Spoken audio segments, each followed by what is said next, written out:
He was 30 years old. He leaves behind a wife and 2 young children. In light of this tragedy, a lot of people are asking, if this can happen to a police officer, what chance does the average person have against crime? Action News reporter Heather Klein went to find answers to that question. And Heather, you're finding that more and more people are arming themselves. Well, that's right, Tricia. In fact, a lot of people who weren't even comfortable with the thought of shooting a gun, much less owning one, are going out shopping for one just so they can feel a little bit safer. A neighborhood rocked with an attempted robbery turned murder. The man killed a police officer and former Marine trying to defend his home and family. Some wonder, what is this town coming to? You see a lot more home invasions now. You see a lot more personal attacks on the streets. So it's starting to appear to be very much more unstable. Leonard Kolar owns a gun and knows how to use it.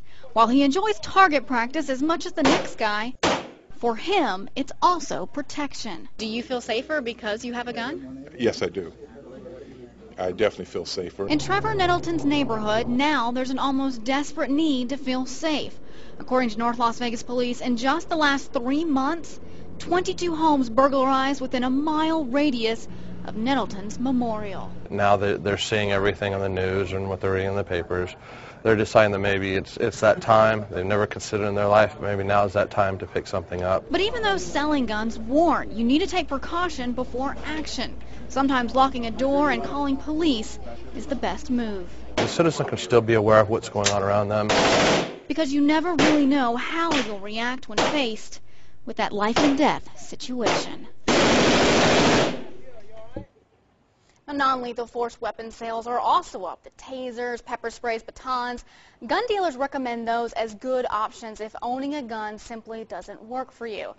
But after talking to people today, Tricia, sometimes no matter how much you prepare, it's simply bad things are going to happen to really good people. And that's what happened definitely in this case, and it just doesn't seem fair. Definitely. All right. Heather, thank you. Tiffany?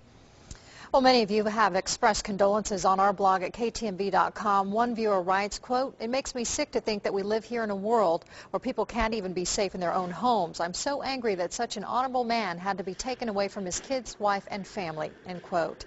And Eric writes, "Officer Trevor Nettleton, United States Marine, husband, father, son, an outstanding American," end quote. If you'd like to donate to help the family of Officer Nettleton, an account has been set up through the Injured Police Officers Fund. You can find that information on our website at ktmv.com. Plus, you can also leave your condolences by visiting our blog. Tricia.